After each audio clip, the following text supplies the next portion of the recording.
Hi అందరికీ నమస్కారం. ఆయన అందరి హీరోల్లాగా పాన్ ఇండియా స్టార్ అవ్వాలని కలలు కనలేదు. పాన్ ఇండియా లెవెల్లో ప్రజలకు సేవ చెయ్యాలని తపించాడు. ఆయన కొందరిలాగా వైల్డ్ ఫైర్ అవ్వాలని అనుకోలేదు. దేవుని చల్లని చూపులు భారతదేశంలోని ప్రతి ఒక్క వ్యక్తికి అందేలా చూడాలని భావించాడు. ఆయన కోట్ల రూపాయల రెమ్యునరేషన్లు తీసుకోవాలి, కోట్ల రూపాయల కలెక్షన్లు కురిపించే సినిమాలు తీయాలి అనుకోలేదు. కేవలం ప్రతి కుటుంబం తినటానికి తిండి, కట్టుకోవడానికి బట్ట, ఒక ఉపాధి ఇలా వచ్చేలా చూడాలని భావించారు, పరితపించారు. ఆయనే ఎవరో కాదు, మన డిప్యూటీ సీఎం పవన్ కళ్యాణ్ గారు. ప్రస్తుతం ఈ ఉపోద్ఘాతం అంతా ఎందుకంటే పాన్ ఇండియా లెవెల్లో ఆయన ప్రభ వెలిగిపోతోంది. సో ప్రస్తుతం ఢిల్లీ పర్యటనకి ఆయన్ని ఆహ్వానించారు, ఢిల్లీకి రమ్మని బీజేపీ పెద్దలు. మరి ఢిల్లీలో ఏం జరగబోతోంది, ఏం మాట్లాడబోతున్నారు, ఢిల్లీలో ఆయనకి ఏమైనా స్పెషల్ బాధ్యతలు ఏమైనా అప్పగిస్తారా, ఏం జరగనుందనేది సర్వత్రా ఆసక్తి నెలకొంది. ఇదే అంశం మీద మనం మాట్లాడదాం. మనతో పాటుగా చందు శ్రీనివాస్ గారు, ప్రముఖ రాజకీయ సామాజిక విశ్లేషకులు స్టూడియోలో ఉన్నారు. సార్ నమస్కారం. సార్ నమస్కారం కిరణ్ గారు. ఏం సార్, పవన్ కళ్యాణ్ గారిని ఎప్పుడెప్పుడో మనం ఎన్నికల ముందు అనుకున్నది ఇప్పుడు సాకారం అయ్యే సూచనలు ఏవో కనబడతా ఉన్నాయి. ఢిల్లీకి రమ్మన్నారు, మహారాష్ట్రలో విజయం సాధించారు, అదే సమయంలో ఇప్పుడు ఢిల్లీ పిలుపు రావటం, ఇదంతా చూస్తుంటే ఎటువైపుకి వెళుతోంది? Good move. ఇది రాజకీయాల్లో ఒక సువర్ణ అధ్యాయంలాగా ఎన్డీఏకి కలిసి వచ్చే కాలానికి నడిచొచ్చే కొడుకు పుట్టాడని ఒక సామెత ఉంటుంది. ఇప్పుడు ఎక్కడైతే కోల్పోయారో 4 మాసాల క్రితం మహారాష్ట్రలో ఒక పవన్ కళ్యాణ్ ద్వారా అది మొత్తం కవర్ చేసుకున్నారు.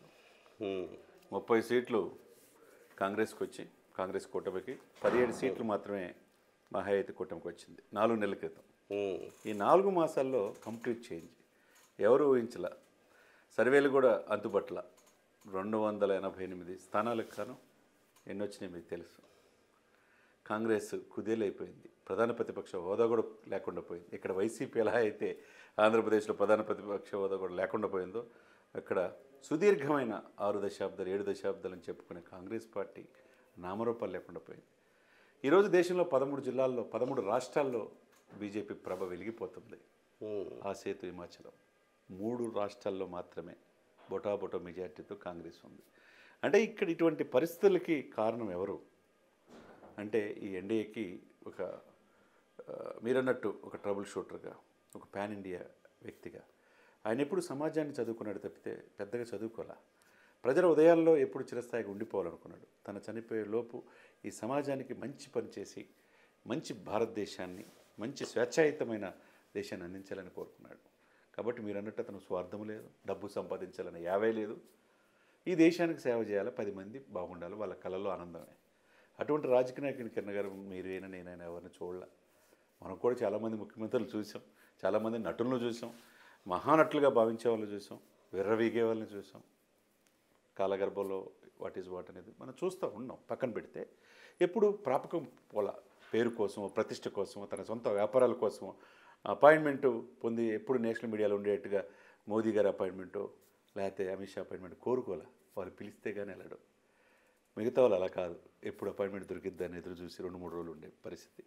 అటువంటి వ్యక్తి అడిగిందే తడుగా పెద్దలు అడిగే తల్లికి మహారాష్ట్రలో ఎట్టి పరిస్థితి ఏ చిన్న అవకాశం వదులుకోలే ఎన్డీఏ. ఆయన అవసరం గుర్తించారు. ఎప్పుడైతే ఎన్డీఏలో మనం చూసినప్పుడు ఎన్డీఏ భాగస్వామ్య పక్షాల్లో ఉభయ తెలుగు రాష్ట్రాల నుంచి ఒక్కొక్క వ్యక్తి పవన్ని పిలిచారు. అంటే ఆ రోజే ఆయన తెలుసు ఆయన కమిట్మెంట్. కాబట్టి వెళ్ళాడు, వెళ్ళటమే కాకుండా సక్సెస్ చేసి చూపించాడు. మీరు అనుకున్నట్టు 12 స్థానాలు 14 స్థానాలు కాదు, 288 స్థానాల మీద ఆయన ప్రభావం చూపించాడు. అది ఎవరు కాదనేది. ఎందుకంటే యూపీ తర్వాత అంత హిందుత్వ ధోరణి ఆ రోజు బాలదక్కరే గారి పెట్టినది. ఆయన 11 నియోజకవర్గాల్లో తిరిగి ఉండొచ్చు, కానీ ఆ 11 నియోజకవర్గాల న్యూస్, ఆయన ప్రసంగం మొత్తం రాష్ట్రం అంతా వింటుంది, అంత స్ప్రెడ్ అయింది. అందరూ ప్రతి ఒక్కరికి కూడా ఆ ప్రభావం అనేది ఉంటుంది. ఈరోజు కూటమి విజయంలో ఆయన పాత్ర ఎనలేనిది. ఒక్కసారిగా దేశం మొత్తం ఆకర్షించాడు. ఎప్పుడైతే సనాతన ధర్మం ఒకటైతే దేశవ్యాప్తంగా చర్చించుకున్నారో, మళ్ళీ మహారాష్ట్ర ఎలక్షన్స్ ఒక్కసారిగా దేశం మొత్తం చూపిస్తుంది ఆయన వైపు. మీరు అన్నట్టు ఈరోజు పిలుపు ఒక తెలుగువాడికి మనం గర్వపడాలి. ఒకప్పుడు ఢిల్లీలో ఆ గడ్డ మీద ఏలిన వ్యక్తి పివి నరసింహారావు, పాములపర్తి వెంకట నరసింహారావు. బహుభాషా కోవిదుడు. ఆ తర్వాత ఎవరు దక్షిణ భారతదేశం ఎదగలేదు. చిన్న చూపు దక్షిణ భారతదేశాలంటే. అవును. కానీ పవన్ కళ్యాణ్ అనే వ్యక్తి యొక్క ఎదుగుదల మనం చూసుకోవాలి, నేటి తరం చూసుకోవాలి. ఈరోజు ఆయన పిలిచారు, సాయంత్రం నైట్ అక్కడే స్టే చేస్తున్నారు, బీజేపీ పెద్దలతో మాట్లాడుతున్నాడు. మళ్ళీ వాళ్ళు ఏ బాధ్యత అప్పచెప్పినా మనం ఎప్పుడు చెప్పుకుంటాం, ఇతను తక్కువ అంచనా వేస్తున్నారు, ఎన్డీఏలో కీలకమైన పాత్ర, అది కన్నినరా కోకన్నినరా, డెఫినెట్గా అవుతాడని 2 years క్రితమే కిరణ్ గారు మీరు నేను చెప్పాం. కొంతమంది విమర్శించిన వాళ్ళు, కొంతమంది ఏ రోజుకని జరిగింది అనుకునే వాళ్ళు ఉన్నారు. ఆ కళ ఏదైతే ఉందో అది ఇప్పుడు నెరవేరబోతుంది. ఆయనకు అత్యున్నతమైన స్థానం ఇవ్వబోతున్నారు.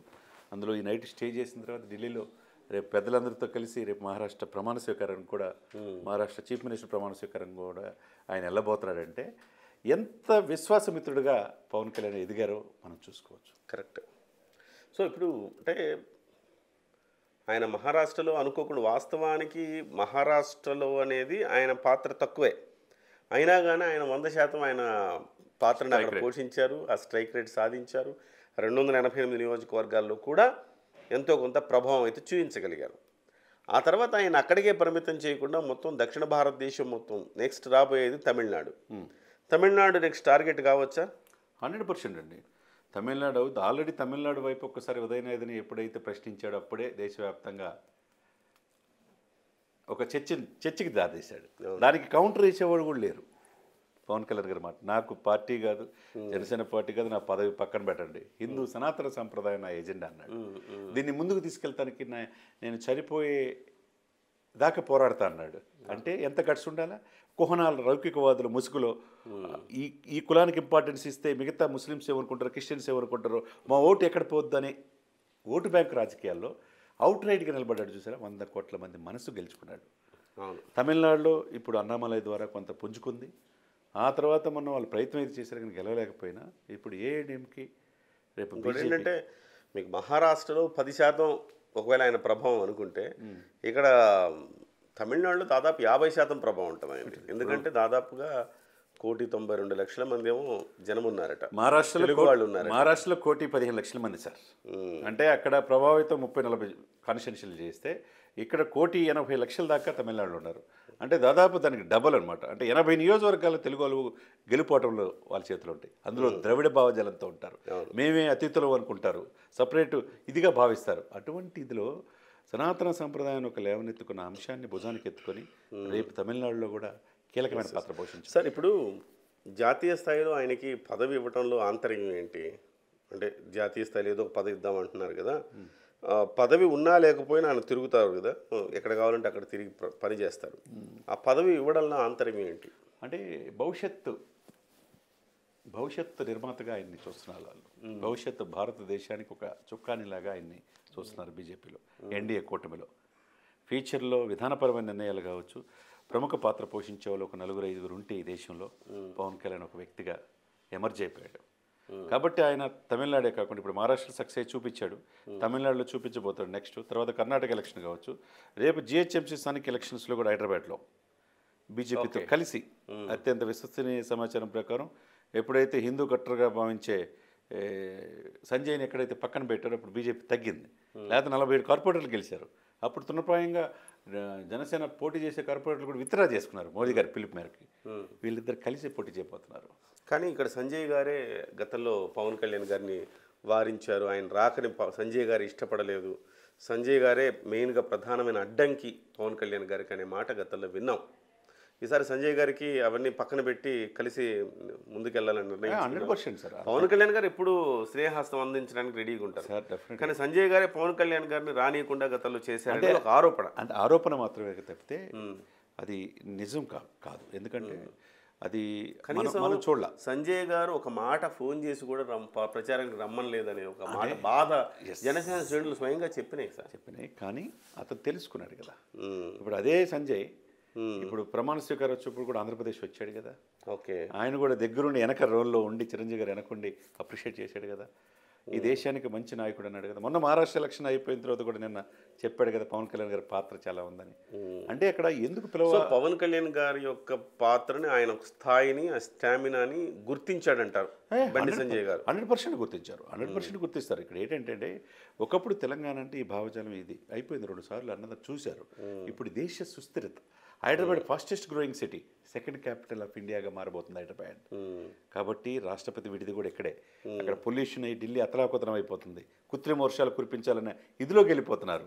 ఇటువంటి ఆ సిచ్యువేషన్స్ నుంచి second capital of India Hyderabad రూపాంతరం చెందంటే హైదరాబాద్ మీద ఎంత ఫోకస్ చేశారో మనం అర్థం చేసుకోవాలి. కాబట్టి ఇక్కడ ఇప్పుడు సంజయ్ గారు కూడా ప్రత్యేకంగా ఆహ్వానిస్తారు. ఆయన చూసారా, మొన్న సెంట్రల్ మినిస్టర్ అయిన తర్వాత కూడా చిరంజీవి గారు ఇంటికి వెళ్ళి కలిసిన వ్యక్తి. కాబట్టి పవన్ చరిష్మా అయింది ఏ విధంగా బీజేపీ ఎమర్జీ అయింది ఆంధ్రప్రదేశ్లో అందరికీ తెలిసిన అంశమే. అధిష్టానం నిర్ణయం ఫైనల్ అండి. అధిష్టానం ఎవరు చెప్పినా ఏం చెప్తే అది వినాల్సిందే మిగతా నాయకులు వినాల్సిందే. డెఫినెట్గా మీరు అన్నట్టు దక్షిణ భారతదేశంలో మనం గర్వంగా చెప్పుకునే పివి నరసింహారావు తర్వాత అంత స్థాయిలో దేశ స్థాయి రాజకీయాల్ని శాసించే స్థితిలో పవన్ కళ్యాణ్ గారు ఉండటం అనేది మరింత ఉత్సాహం ప్రజలకి, తెలుగు ప్రజలకు కలుగుతుంది. Okay, thank you sir, thank you very much. మొత్తం మీద పవన్ కళ్యాణ్కు బీజేపీ నుంచి పిలుపు, మహారాష్ట్ర రాజకీయాల్లో కీలక మలుపు. ఏదేమైనప్పటికీ జాతీయ స్థాయిలో ఒక ప్రభ వెలుగొందుతోంది పవన్ కళ్యాణ్ గారి ప్రభ. చూడాలి మరి ఎలాంటి పాత్రను ఆయన పోషించబోతారో భవిష్యత్తులో. అలాగే ముఖ్యంగా జీహెచ్ఎంసీ ఎన్నికలు అనేవి చాలా కీలకం. ఇక్కడ హైదరాబాద్ నగరంలో అనేక మంది ఆంధ్ర సెటిలర్స్ కూడా ఉన్నారు. ఈ నేపథ్యంలో ఆయన డెఫినెట్గా పెద్ద ఎత్తున ప్రభావం చూపించే అవకాశం అయితే స్పష్టంగా ఉంది. మరి అది బీజేపీ దాన్ని క్యాష్ చేసుకోగలుగుతుందా లేదా ఓట్లుగా మలుచుకోగలుగుతుందా లేదా అనేది ఇక్కడున్న స్థానిక నాయకత్వం మీద ఆధారపడింది. నమస్తే.